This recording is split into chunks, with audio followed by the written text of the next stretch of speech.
하늘이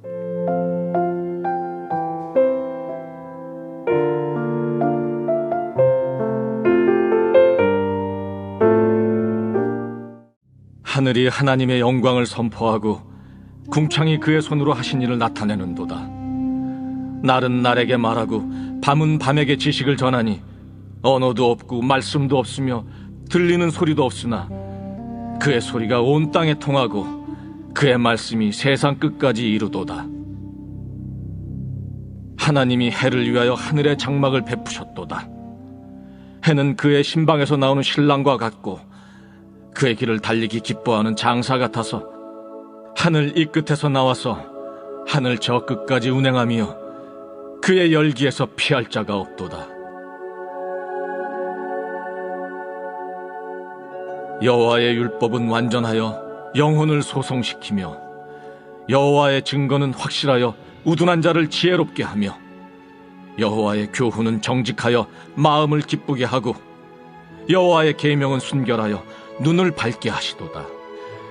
여호와를 경외하는 도는 정결하여 영혼까지 이루고 여호와의 법도 진실하여 다 의로우니 금 곧 많은 순금보다 더 사모할 것이며 꿀과 송이꿀보다 더 달도다. 또 주의 종이 이것으로 경고를 받고 이것을 지킴으로 상이 크니이다. 자기 허물을 능히 깨달을 자 누구리요? 나를 숨은 허물에서 벗어나게 하소서. 또 주의 종에게 고의로 죄를 짓지 말게 하사 그 죄가 나를 주장하지 못하게 하소서. 그리하면 내가 정직하여 큰 죄과에서 벗어나겠나이다. 나의 반석이시요 나의 구속자이신 여호와여, 내 입의 말과 마음의 묵상이 주님 앞에 연락되기를 원하나이다.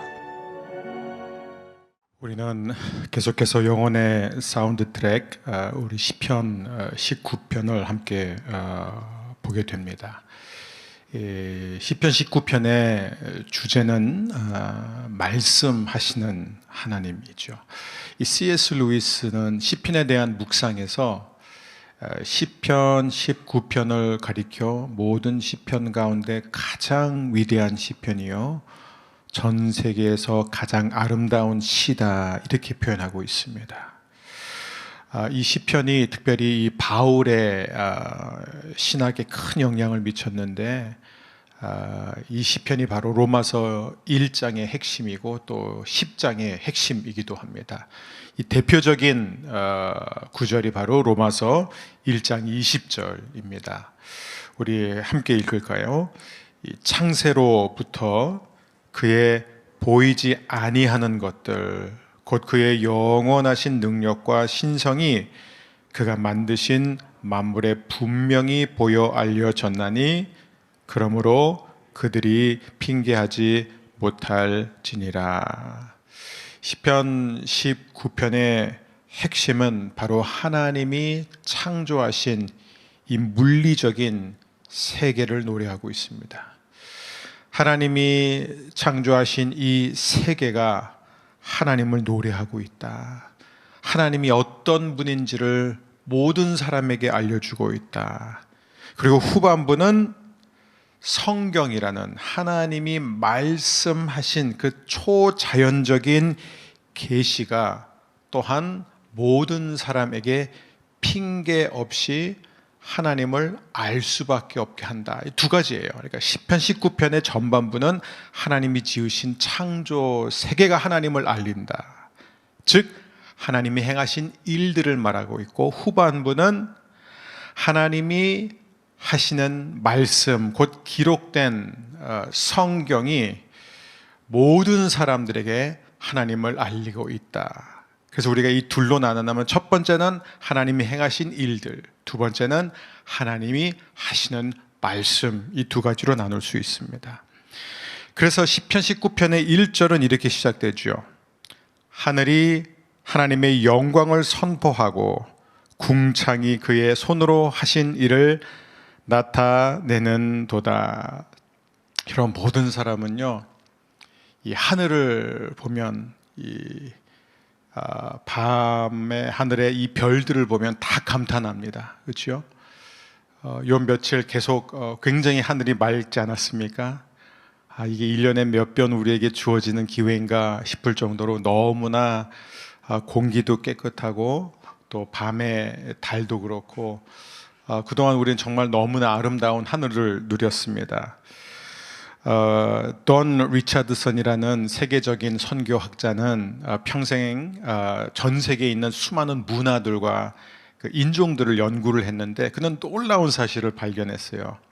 아프리카나 또 남미에 있는 수많은 미전도 종족들이 선교사들이 그들에게 와서 성경을 펼쳐들고 하나님에 대해서, 예수님에 대해서 설명을 하기 이미 오래 전부터 대부분의 사람들은 이미 하나님의 존재를 알았다는 거예요.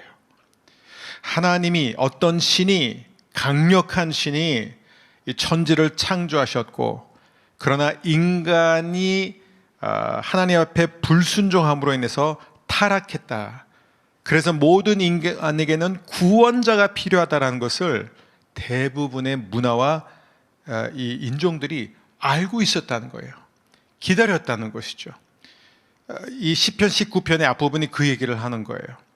하나님이 만드신 모든 것이 하나님의 영광을 선포한다. 궁창은 그의 손으로 하신 일들을 나타낸다. 그래서 2절도 보면은 날은 날에게 말하고 밤은 밤에게 지식을 전한다. 그게 무슨 얘기냐면 하나님이 창조하신 세계가 바로 소리가 없는, 글이 없는 설교다. 이렇게 표현할 수 있습니다. 또 3절, 4절을 보면 언어도 없고 말씀도 없으며 들리는 소리도 없으나, 그렇죠? 그의 소리가 온 땅에 통하고 그의 말씀이 세상 끝까지 이르도다.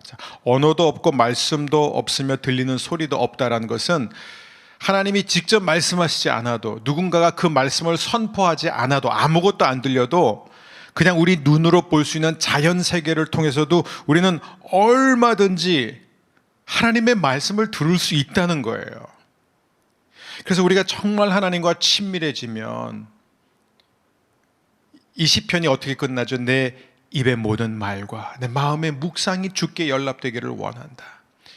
우리 입술의 모든 말, 우리의 마음의 모든 생각이 주께 연락되는 그때가 되면요, 우리는 이 자연 만물을 보면서, 나무를 보고 생물을 보고 지저귀는 새를 보면서도 얼마든지 하나님이 우리에게 하시는 말씀을 들을 수 있다는 것입니다.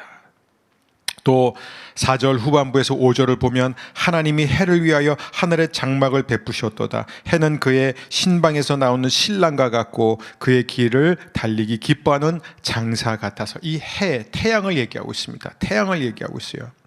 여러분, 이 태양의 특징이 무엇이냐? 6절에 보니까 하늘이 이 끝에서 나와서 하늘 저 끝까지 운행하며 그의 열기에서 피할 자가 없도다. 이게 무슨 얘기냐면 이 동쪽에서 떠오른 이 태양은 매일 하늘을 가로지르며 하늘을 이동하면서 모든 사람들에게 그 온기, 그 열기를 준다는 거예요. 세상에 누구도 태양에서 오는 그 온기를 피할 수가 없다는 것이죠. 그래서 C.S. 루이스는 그의 열기에서 피할 자가 없도다라는 이 표현이 바로 시편 19편의 핵심이다, 하이라이트다, 이렇게 얘기하고 있습니다. 아무도 피할 수 없다는 거예요. 설사 복음을 한 번도 듣지 못한 사람도 나는 하나님의 존재에 대해서 몰랐다라고 변명할 수 없다는 것입니다. 모든 인간이 태양의 온기에서 피할 수 없는 것처럼 그 태양을 창조하신 하나님으로부터 피할 수 없다는 것입니다. 하지만 문제가 하나 있죠. 그래서 시편이 19편이 6절에서 끝나지 않는 이유가 거기에 있어요. 문제가 하나 있습니다. 원래 인간은 하나님이 지으신 창조 세계를 보면서 얼마든지 하나님의 말씀을 들을 수 있고 하나님이 어떤 분인지 알 수 있었는데 죄로 인해서 타락했기 때문에 더 이상 자연 세계를 통해서 하나님을 볼 수가 없다는 거예요. 만물이라는 이 자연 계시 방법으로는 인간이 더 이상 하나님을 알아갈 수가 없다는 것이죠. 그래서 하나님은 초자연적인 계시, 즉 기록된 말씀을 통해서, 성경을 통해서 우리에게 자신을 알려주십니다. 그래서 타락한 인간이 이제는 유일하게 죄에서 돌이키고 하나님을 알아가고 하나님께 돌아갈 수 있는, 하나님을 영화롭게 할 수 있는 유일한 길은 바로 기록된 말씀을 통해서다. 오직 말씀을 통해서만 우리는 하나님이 이 땅 가운데서 행하시는 놀라운 일들을 알 수가 있다는 것입니다. 그게 바로 이 7절에서부터 11절까지 내용이에요. 그래서 이 전반부 1절에서부터 6절은 하나님이 행하신 일들, 즉 창조 세계에 나타난 하나님의 영광에 초점을 맞춘다면, 이 7절에서부터 11절은 하나님의 말씀, 하나님이 하신 말씀에 초점을 둡니다. 즉 말씀에 나타난 하나님의 계시, 하나님의 영광이에요. 우리 7절, 8절, 9절은 우리 꼭 한 목소리로 같이 읽었으면 좋겠습니다. 우리 7, 8, 9절입니다. 여호와의 율법은 완전하여 영혼을 소성시키시며 여호와의 증거는 확실하여 우둔한 자를 지혜롭게 하며 여호와의 교훈은 청직하여 마음을 기쁘게 하고 여호와의 계명은 순결하여 눈을 밝게 하시는도다. 여호와를 경외하는 도는 정결하여 영원까지 이르고 여호와의 법도 진실하여 다 의로우니. 여기에 이 하나님의 말씀의 완전성, 부족함이 없음, 거룩과 순결함이 다 나와 있습니다. 자, 이 말씀이 어떤지를 깨닫는 사람, 즉 이 말씀을 아는 사람에게는 어떤 은혜가 있냐? 10절, 11절이에요. 금 곧 많은 순금보다 더 사모할 것이며 꿀과 송이꿀보다 더 달도다. 11절, 또 주의 종이 이것으로 경고를 받고 이것을 지킴으로 상이 크니이다. 금보다 더 사모할 것이다. 금보다. 여러분, 과연 말씀을 세상의 금보다 더 사모하는 사람들이 몇 명 될까요? 과연 하나님의 말씀을 꿀과 송이꿀보다 더 달게 여기는 사람이 과연 몇 명이 될까요? 여러분, 만일 우리가 정말로 하나님의 말씀을 이 세상에 있는 모든 금보다 더 귀하게 여기고, 여러분, 꿀의 이 개념이 뭐냐면, 아마 이제 우리한테는 이게 덜 와닿을 수 있지만 이스라엘 백성들에게는 꿀은 최고였습니다. 최고예요. 그래서 하나님이 이스라엘 백성에게 이 약속의 땅을 주실 때 항상 뭐라고 표현해요? 젖과 꿀이 흐르는 땅이에요. 그냥 듣기만 해도 좋은 거예요. 예.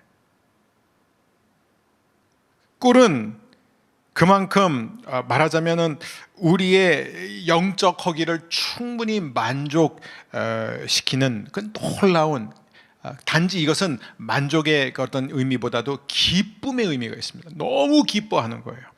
여러분, 이게 무슨 얘기냐면 하나님의 말씀 우리가 정말로 정금보다 귀하게 여기고 꿀과 송이꿀보다 더 달게 여기는 자리까지 가게 되면요, 신앙생활은 현실과 상관없이 너무나 신날 수밖에 없다는 거예요. 언제나 우리 안에 기쁨이 넘친다는 것입니다. 전 여러분 모두가 이런 놀라운 은혜, 이 말씀의 깊은 은혜를 경험하게 되기를 주의 이름으로 축복합니다. 근데 이게 그냥 이 하나님의 말씀을 금보다 더 귀하게 여기고 꿀과 송이꿀보다 더 귀하게 여김으로 인해서 얻는 만족과 기쁨으로 끝난 게 아니라 거기에다 상까지 주어져요. 11절 보니까 또 주의 종이 이것으로 경고를 받고 이것을 지킴으로 상이 크니이다. 즉 하나님의 말씀은 우리로 하여금 죄를 짓지 않도록 하는 억제제라는 것이에요. 말씀을 가까이 한 사람은 절대로 죄에 참여하지 않습니다. 그런데 그 죄에 참여하지 않고 말씀을 지킬 때 우리에게는 또한 상이 크다라고 하는데, 성경 전체적으로 보면 이제 세 가지 상을 말하고 있어요. 첫 번째는 뭐냐면 우리가 아버지의 뜻을 행하는 삶에서 오는 상, 그 자체가 상이에요. 아버지의 뜻을 행하는 것. 두 번째는 우리의 사명을 이루는 것이에요. 나의 달려갈 길을 다 다 달려가는 것, 표대를 향해 나가는, 즉 성취감의 삶에 대한 보상입니다. 세 번째는 뭘까요? 바로 우리 모두가 훗날 주님 앞에 서게 될 때 담대하게 하나님의 보좌 앞에 나아가게 된다. 바로 말씀을 가까이 하고 말씀에 순종하는 자에게 이런 영적인 축복, 이런 상이 주어진다고 약속하고 있습니다. 자, 이제 이 시편에서 이제 가장 중요한 부분이 저는 12절, 13절이라고 생각합니다. 이게 적용이에요, 적용. 자, 첫 번째는 하나님이 행하신 일들, 두 번째는 하나님이 하시는 말씀. 자, 그러면 하나님이 행하신 일들을 보고 하나님이 하시는 말씀을 들은 우리의 반응은 뭐여야 되느냐 이거예요. 인간은 어떻게 반응해야 되느냐, 그게 적용입니다. 우리 12절, 13절 함께 읽겠습니다. 자기 허물을 능히 깨달을 자 누구리요? 나를 숨은 허물에서 벗어나게 하소서. 또 주의 종에게 고의로 죄를 짓지 말게 하사 그 죄가 나를 주장하지 못하게 하소서. 그리하면 내가 정직하여 큰 죄가에서 벗어나겠나이다. 오늘 우리가 드려야 할 기도의 핵심들이 다 여기 있습니다. 자기 허물을 능히 깨달을 자 누구리요? 라는 이 질문은 사실은 수사학적 질문이에요. 왜 수사학적 질문이냐? 왜냐하면 명백한 대답이 여기에 이미 있기 때문이에요. 그 대답이 뭐예요? 오직 하나님의 말씀을 읽고 묵상하는 자, 하나님의 말씀을 늘 묵상하는 자만이 자기 허물을 능히 깨달을 수 있다는 것입니다. 왜 그럴까요? 왜냐하면 우리 안에는요 숨겨진 죄가 너무 많아요. 숨겨진 죄가 너무 많습니다. 자, 12절에 보면 이 숨은 허물이라는 표현이 나와요. 그렇죠? 거기를 우리가 이제 멘탈로 이렇게 딱 한번 밑줄을 치든지 이렇게 하이라이트해. 숨은 허물, 숨은 죄라는 거예요. 여러분, 인간이 이제 죄로 인해서 타락한 시점부터 죄는 우리 일부가 되었어요. 죄는 너무나 자연스러운 게 되었습니다. 그렇기 때문에 우리가 하나님의 말씀을 통해서 직접 하나님이 말씀하시는 것을 듣지 못하면 우리가 죄를 짓고도 그것이 죄라는 것을 모른다는 거예요. 사실 우리는 더 많은 경우 죄를 죄로 보지 못합니다. 그게 우리의 특징이에요. 우리의 일부가 되었기 때문에 우리는 죄를 지으면서도 죄를 보지 못해요. 그래서 우리에게는 반드시 뭐가 필요해요? 하나님이 기록된 말씀을 통해서 우리의 죄를 보여주시고 그 죄를 이기는 것을 도와주셔야만 됩니다. 또 13절은 뭘 얘기하냐면 13절을 보게 되면 또 주의 종에게 고의로 죄를 짓지 말게 하사. 이게 다윗의 간절한 기도예요. 하나님, 제발 제가 더 이상 고의로 죄를 짓지 않게 해주세요. 정말 이건 너무 중요한 기도예요. 이 의도적인 불순종. 여러분, 사실 우리 자신을 보면은 우리가 몰라서 죄 짓는 게 아니잖아요. 이제 더 이상 몰랐어요 하나님, 그래서 그렇게 한 거예요. 이제는 그래도 옛날에는 우리가 좀 더 이렇게 어린 아이들은 자기가 몰랐다고 말하는 게 이게 통해요. 근데 어른이 돼서 계속 반복적으로 몰라서 그랬다라는 것은 이젠 더 이상 핑계가 될 수 없다는 것입니다. 저도 이렇게 이제 인생을 살다 보니까 이제는 아무리 생각해도 모르고 지은 죄는 없어요. 아무리 생각해도 제가 짓는 모든 죄는 다 알고 짓는 죄예요. 진짜 1%도 없어요. 모르고 짓는 죄는 없어요. 다 알아요. 너무 잘 알아요. 이게 마치 우리 아이들이 어렸을 때 어디서 그런 단어를 배운지 툭 하면 싫어요. 우리 막내는 아직도 그래요. 이거 먹어야 돼. 싫어요. 저거 싫어, 다 싫대요. 싫어요. 그러니까 부모의 뜻이 무엇인지 알지만 싫다는 거예요. 그죠? 뭐가 좋은지 알지만 싫다. 우리가 하나님 앞에 늘 그렇게 한다는 거예요. 그래서 다윗이 뭐라 그래요? 하나님, 제발 제가 더 이상은 고의적인 죄를 짓지 않게 해 주세요. 그래서 어떻게 해요? 죄의 지배를 당하지 않게 달라는 겁니다. 이게 다윗의 간절한 기도예요. 자, 또 주의 종에게 고의로 죄를 짓지 말게 하사 그 죄가 나를 주장하지 못하게 하소서. 여러분, 우리가 왜 죄 아래 살고 있어요? 왜냐하면 우리가 죄를 몰라서 죄를 짓는 게 아니라 알면서도 죄를 짓기 때문에 우리 그렇게 연약한 사람들이에요. 그래서 오늘 우리가 드려야 할 기도 가운데 하나가 뭐냐면, 하나님, 내 안에 숨겨진 죄가 드러나게 해주세요. 내가 죄란 것을 몰랐던 그 죄가 드러나게 해주세요. 죄를 죄로 보게 해주세요. 두 번째, 하나님, 죄란 것을 알면서도 어쩔 수 없이 짓는 저를 불쌍히 해주세요. 더 이상 고의로, 의도적으로 불순종하지 않게 해주세요. 그래서 더 이상 죄가 나를 다스리지 못하게 하소서. 그 다음에 14절입니다. 14절. 나의 반석이시여 나의 구속자이신 여호와여, 내 입의 말과 내 마음의 묵상이 주님 앞에 연락되기를 원하나이다. 입술의 말, 그리고 마음의 말을 얘기하고 있어요. 그러니까 다윗은 지금 내가 단지 겉으로 무슨 말을 하고 행동하는 것만 죄가 아니라 사실 내 마음의 깊은 생각과 묵상도 죄라는 것을 알고 있습니다.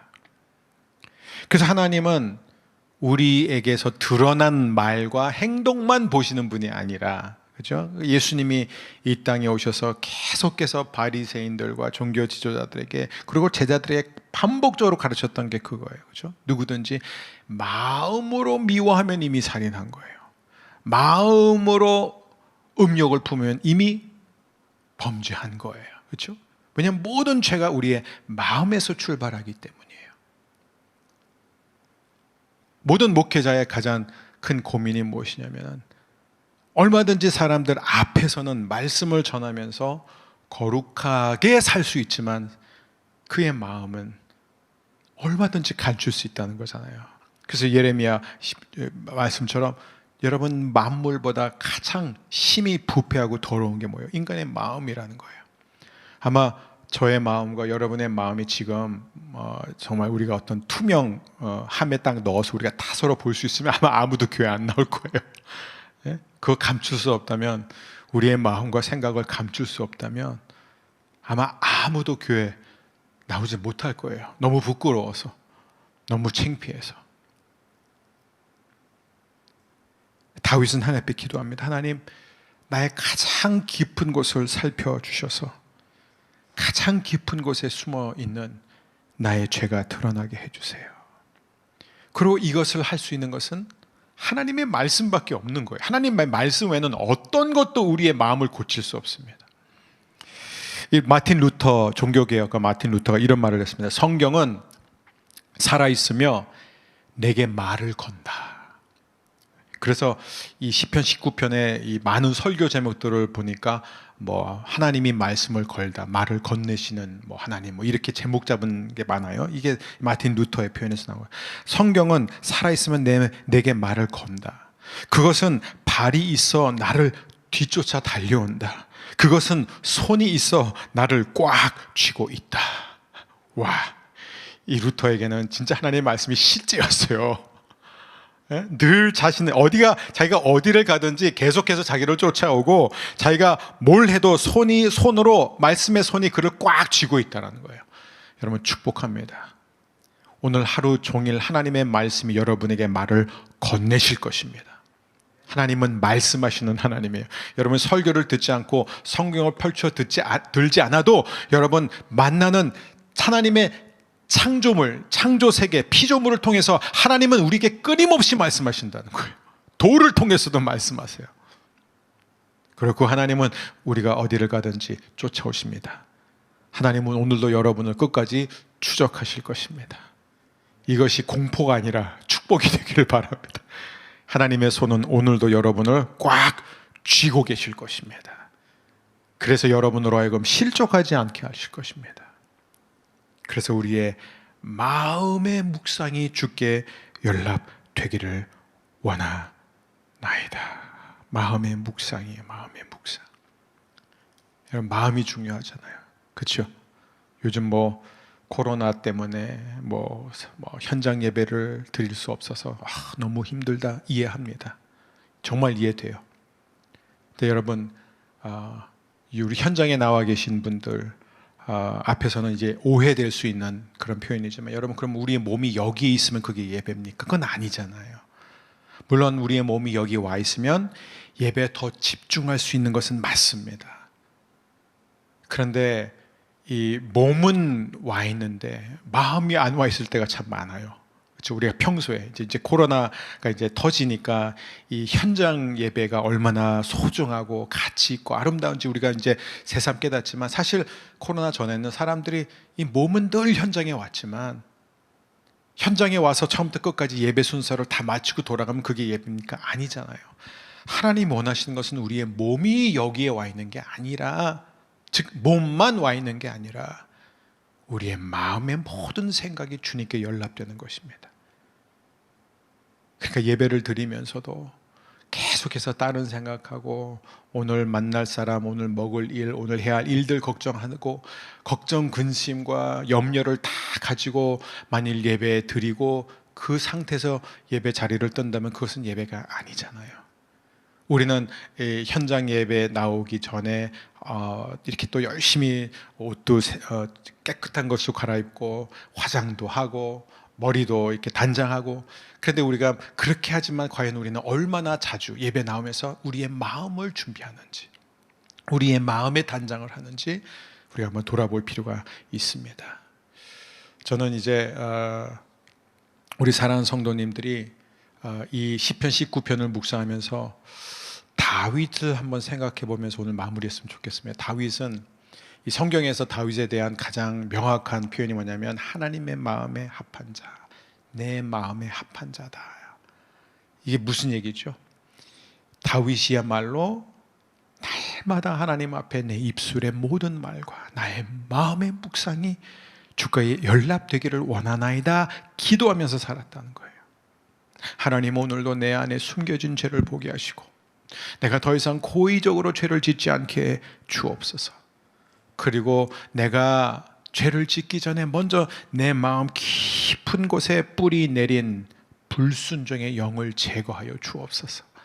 제가 더 이상 죄에게 왕노릇 당하지 않게 주세요 라고 기도했던 그 다윗, 그는 하나님의 마음에 합한 사람이 되었습니다. 자, 다윗이 늘 이렇게 기도했다면 우리는 얼마나 더 이 기도를 드려야 할까요?